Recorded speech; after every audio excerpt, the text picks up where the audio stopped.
Welcome, everybody, to Dark Matters. My name is Dr. Eric Hickey. I'm a criminal psychologist, and I'm very, very happy to be with you today.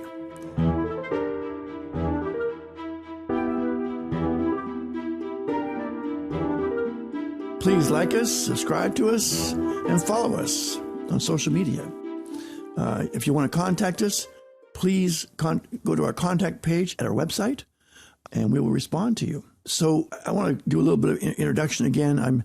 As I said, I'm a criminal psychologist. I work at Walden University in their doctoral program. I have for the past 10 years. We have a master's program and a PhD program. It's a great school to go to. Our program is really, really awesome. So if you're interested in going on for a PhD, and some of you may be, I'll give you some advice about that along the way. But I really have enjoyed my career as a criminal psychologist. And I want to talk to you about what that means to me and what I do. So, and how I got here as a criminal psychologist, because some of you may be listening and say, well, that's kind of something I like to do that. And so I can mentor you along and help you figure that part out. I also do a lot of consulting work, and I consult with the U.S. military. I'm an independent contractor for them. And I travel around the country, sometimes other countries, doing some, I train CID, I train military police. Love working with the military. And I'll tell you how I got that work is because of developing my career in forensic psychology. I also do expert witness in court. I work civil cases, work defense cases, prosecution cases. And I love that kind of consulting work. I do depositions and so on. Do a lot of public speaking and different seminars. Do a variety of seminars. And I really, really like all my different kinds of work I do. So I teach, I do research, and I publish. All these things are part of building a career within the field of forensic psychology. And you can pick and choose what you want to do. You don't have to do everything I do. I just couldn't make up my mind, so I ended up just going and doing lots of things, and I really enjoy what I do. So I started out in high school. I said in my yearbook that I wanted to become a criminologist, and this is before we had forensic psychology. And I'm not sure why that was. I think possibly because my natural father was a cop in Canada. And I think maybe because I didn't know him, but I had heard about this, and maybe that influenced me. I'm not sure. And so my plan was to join the RCMP and become a Mountie and have a skidoo and all that sort of thing and have a horse. Of course, that's not going to happen because in those days, we didn't have contacts. And I knew I could not pass the eye exam. So I thought, I'm still going to work with law enforcement. I'm going to do it differently. So I applied to law school. I got accepted. I didn't go because I really, really wanted to go into graduate school. That was where I was most comfortable. And I got accepted to several places. I went to graduate school. I did my master's degree in Canada. I did my undergraduate degree in criminal justice, criminology, and then went in the United States, and then went back to Canada, did my master's at University of Alberta. And it was in sociology department because we didn't have forensic psychology, so it was in sociology department. And that was really a good experience. I was interested in the criminal side of it. And then I went down for my PhD, and I went down to Utah. I went to Brigham Young University because for a couple of reasons. I've been there before, my undergraduate work. I was comfortable there. But also, they have a state hospital, a psychiatric state hospital, a very large one there. And I got a job working there for 2.5 years while I was doing my PhD and teaching at the university. It was amazing because it gave me a lot of exposure to different types of offenders, rapists, child molesters, pedophiles. I worked in a sex offender program there in the forensic unit. And I really worked with psychopaths and sociopaths. It really set the groundwork for me because I knew I wanted to go to the dark side. And I was very interested in the people who do things differently than I do because I'm very conservative. I don't do drugs. I don't drink or smoke or anything like that. I'm not opposed to people doing that. I just don't do it for myself. And so, but I'm curious about why people do what they do. And so, and we're always kind of curious about why people do what they do. So after that 2.5 years, I knew I was on the right path. I graduated. I immediately got involved with the Wayne Williams case. This was the Atlanta child killer, the murderer, back in 1981. I arrived there that summer and got involved with Wayne Williams case. And I had a chance to look at the autopsy reports, and Wayne Williams had been charged or believed to have killed 22 young men. I don't know that he killed them all, but he killed at least 17 of them. I went through all the autopsy reports and talked to the Georgia Bureau of Investigation. It was really an amazing experience. And now I'll be able to talk about that case later on, and also how I went back on that case 25 years later, back to Atlanta. So while I was there, I was teaching at West Georgia College, and I really loved teaching. And that was a really important part to me. I wanted to teach, I wanted to do research, I wanted to publish, and I did. And so eventually I moved on from West Georgia, a small school. I went to Indiana, was there for at Ball State for 3 years. And that's when I was writing my book on serial murder. I'd been traveling around the country, interviewing different serial killers. And now I was writing my book and getting my book finished. And then from there, I went to California. And that's when I really got into this, into the dark side, started doing my consulting work, started charging for my consulting work, and started working with law enforcement. I started doing live TV shows, and I've probably done over now probably nearly 60 documentaries in my career.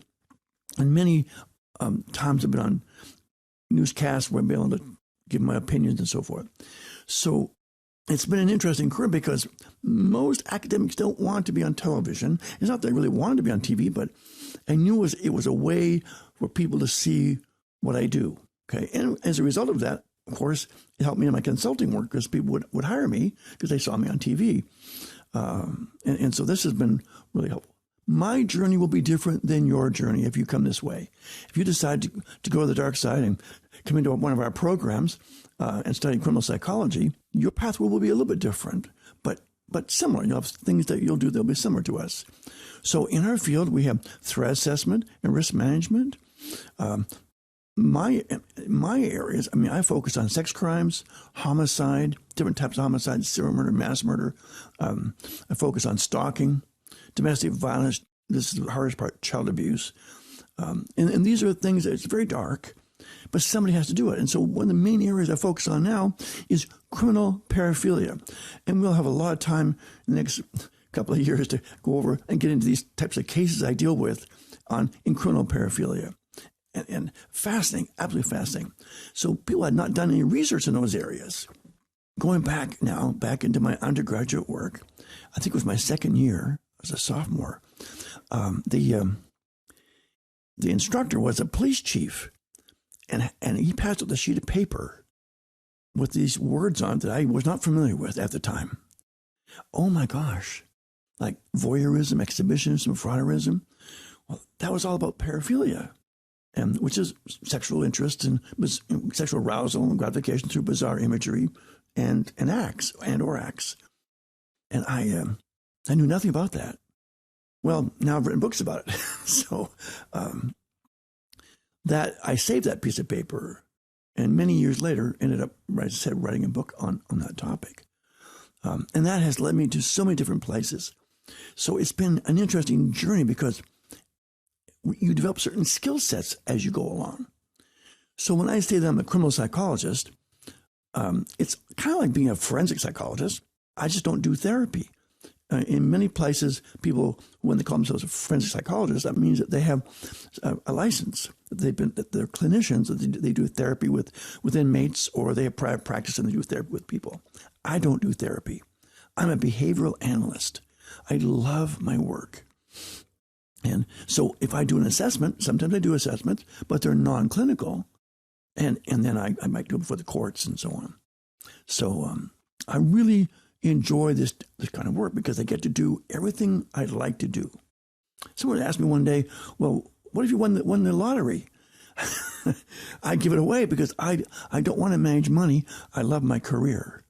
And I just don't ever want to leave it because it's fascinating. So it's a very interesting journey to become this. Now, as I said, this field is relatively new. It's been around for maybe 30 years or so, 35 years, as we've been building it.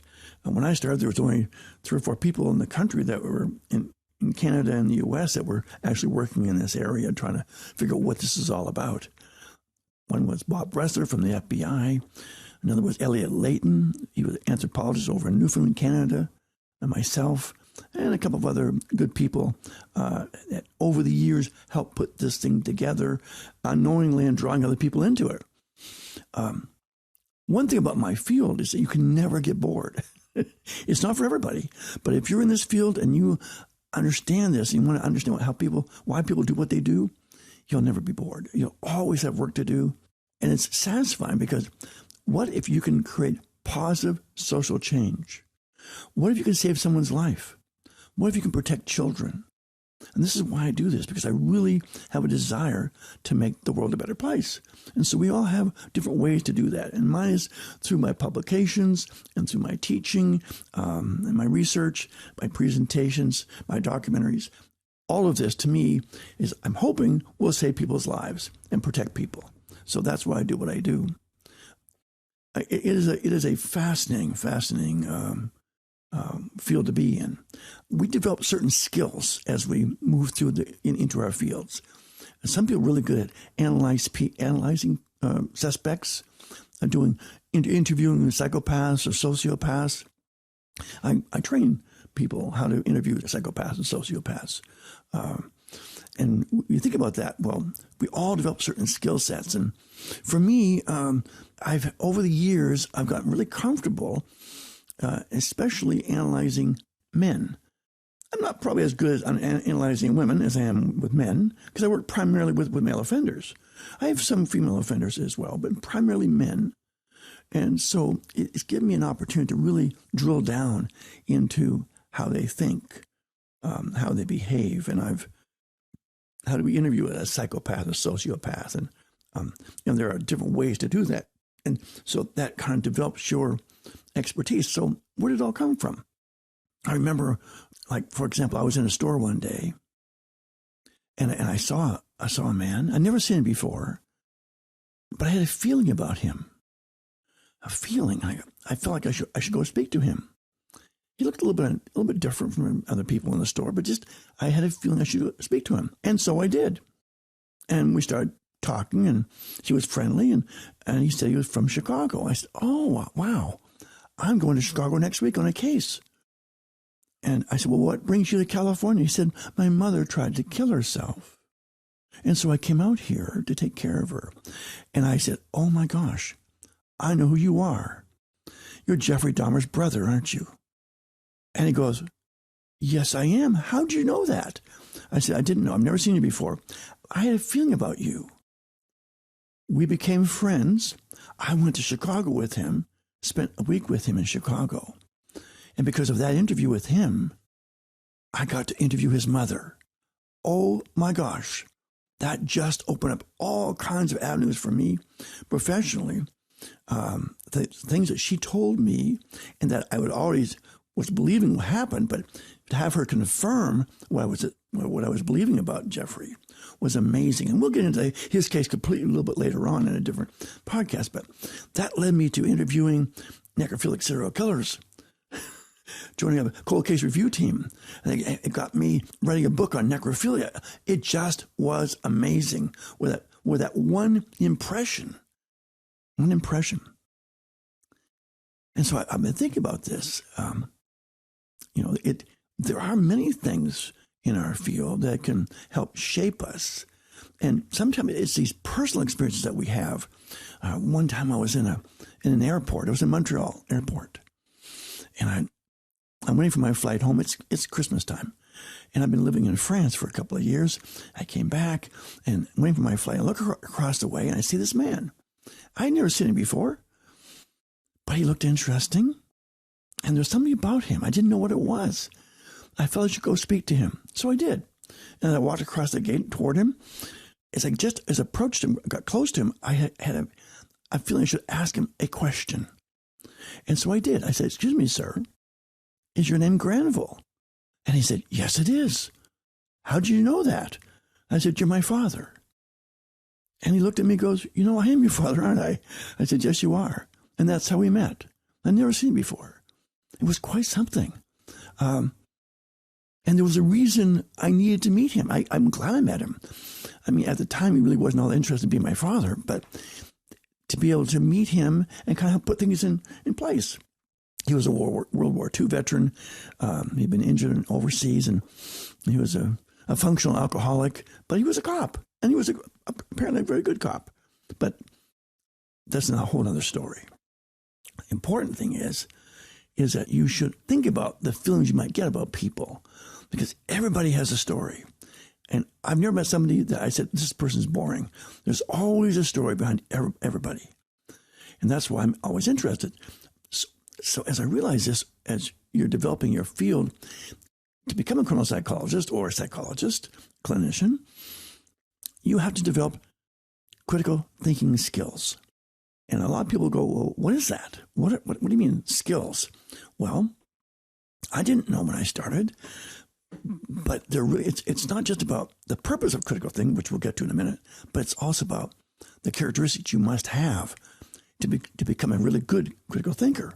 So do you think logically? Like when I talk to somebody, I'm talking to a suspect out of emotion. I'm talking to them out of logic and reason. Okay?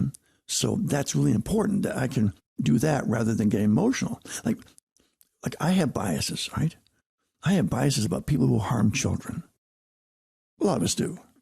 But when I sit down with a child molester who's harmed a lot of children, I have to put my biases aside in order to be able to get that information and be neutral. Okay, so that's really important. You know, when you're a critical thinker, you're seeking the truth. You're a truth seeker, and that's really important. You recognize there might be something in it for you. And you also have to be careful about that you're not just trying to get something for you, but you're trying to gather information as a researcher, as an investigator. You have to remain objective in your work. It's important that you be curious, that you're inquisitive. For example, in my work, and I don't recommend anybody do this, but in my work, I often historically have picked up many hitchhikers in my career. And I've always done it when I'm alone, and I never pick up women. But I'm telling you, I have learned so much about offenders because of the people I pick up on highways, especially in California at night. Yeah, when I'm out heading home somewhere and I see someone hitchhiking, I've interviewed murderers and rapists and drug dealers. I have met some really, really interesting people. I don't recommend anybody do that, but that's something that was a skill that I developed that I knew what to expect, how to handle people getting into my car. Okay. And I will tell you a true story, just a quick little story about this. I have to tell you the story. It was late one night. It was a dark and stormy night. It really was a dark and stormy night. And I was driving through Central California, and I saw this man hitchhiking. Now, this man was huge. He was a really big guy. And I thought, he looked really, you might say scary looking. And it was getting really dark. And I thought, perfect. So I pulled over. And he comes up to my car. He taps on the window, goes, and I roll it down. He goes, "Are you a cop?" I was driving a pretty nice car at the time. And I said, "No, I'm not a cop. Get in." So he gets in the car, and I looked at him. And of course, I could tell immediately this guy had been in prison. And I said, "Excuse me, are you a serial killer?" It's as straight face as can be. And he looked at me and goes, "No, I'm not a serial killer." I said, "Good, because there's not room for two of us in the car." And off we went into the night. and I had the best interview with him. He'd been in prison several times. He had actually killed two people over time. One was in a bar fight, and one was thinking with his car. He was not a serial killer, but he killed a couple of people. He was also a functional alcoholic. And he was on his way home from jail, from prison, and I could smell it on him. And so we had a great conversation.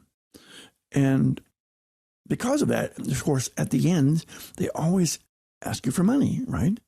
You know they're going to ask you for money because they don't have any. I'm always prepared for that. And I said, so as we got to the destination where I was going to drop them off, I said, I suppose you're going to need some money. He goes, what? Oh, no one ever has asked me that. Well, I said, well, how much do you want? He goes, how much do I want? Wow. He was shocked that I would ask him. He said, well, could you spare $20? I said, no, I'll give you $100 cash. Why? Why would you do that? I said, well, you're an alcoholic. You're going to want to buy some booze. You have to promise me not to spend it all in one time. You're going to make it last 2 days. So he starts to laugh about this. So I give him $100 cash. And I said, next time you see me, you'll get in my car again, right? And you're going to be in my next book. The story will be in my next book. So yeah, it was worth $100 to me. Absolutely. He goes, he's laughing. He gets out of the car. He's laughing. I'm laughing. I'm alive, right? I don't get killed. So it worked out well. I've done that many times. And the stories I've developed over the years. But now I live in North Carolina, and nobody hitchhikes here. So I don't pick up any hitchhikers here. I've never seen anybody hitchhiking here at all. So you will develop your own way if you come into this field. You will find things that work best for you. But it's always good to learn from other people what they've done, right? This is how we do it. So I will tell you, though, I absolutely love my career as a criminal psychologist. I have learned so much about human nature, about people. I've learned that it's not a dichotomy of you're either one or the other. There's a lot of gray area. We know that lots of people have committed crimes, and they're nice people, right? Lots of people have done things they probably shouldn't have, but they did. And that doesn't make them bad people. It makes them people that are maybe learning on a learning curve. And as they get older, they stop doing these things. So I've learned not to be judgmental about people. And so coming to the dark side, and some of you are dark siders types, you'll come embrace this. You'll go, oh, yes, we have much, much to learn. And I really do think that this is a beginning. We're going to be on this show. We're going to be having many guest speakers who are experts in the field of their areas, from cybercrime, sex crimes, homicide. We'll have all kinds of interesting guest speakers come on. I've got some famous people coming on the show. I'm not going to mention any names right now, but I have people I've lined up who are nationally and internationally known, okay? They're going to come on the show. I also have some offenders who'll be coming on the show, probably anonymously, yes, arsonists, killers, and so on. We'll also have some victims who will come on the show anonymously, I'm sure, to be able to talk about their perspectives, because it's all a big package, right? You want to hear different voices, right? And then I have 150 cases of my own crimes I've been involved with as a consultant, and that with working with police and so on, that I'll be discussing these different stories as we go along as well. So it'll be a really interesting process, interesting stories that they'll be combined with all these true cases, interesting people we'll have on the show. I think you'll really like it. So I've published a lot of books, okay? I don't want you to buy very many of them at all, okay? Just the ones that will be more current, more relevant to what you're interested in. If you buy any of my books, you would want to get the book Serial Murderers and Their Victims, 7th edition. Serial Murderers and Their Victims, 7th edition. I would not buy the encyclopedia because it's way out of print. It's too old, and they'll charge you a whole lot of money for it when it's not really worth it. But my Serial Murderers and Their Victims book is worth every penny. There's over 100 cases in the book. Some people I've interviewed. There's a chapter on criminal paraphilia. There's a chapter on psychopathology. There's a chapter on becoming an offender, a violent offender from childhood all the way up to when they're arrested. It's a fascinating journey. And every year, every time we do a new edition, I've learned more about becoming a violent offender. So I highly recommend that book.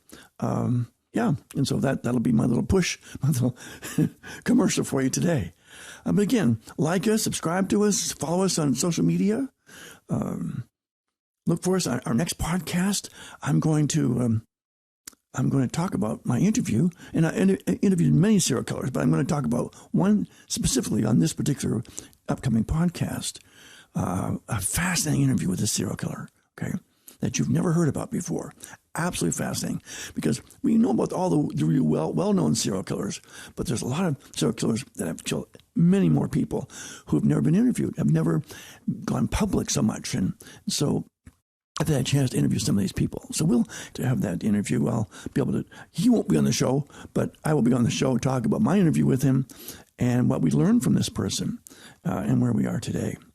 So again, follow us, darkmatterspodcast.com. Join us, each of our podcasts, and we will allow to see our growing group. And I know some of you will have questions. Please feel free to contact us on our contact page on our website.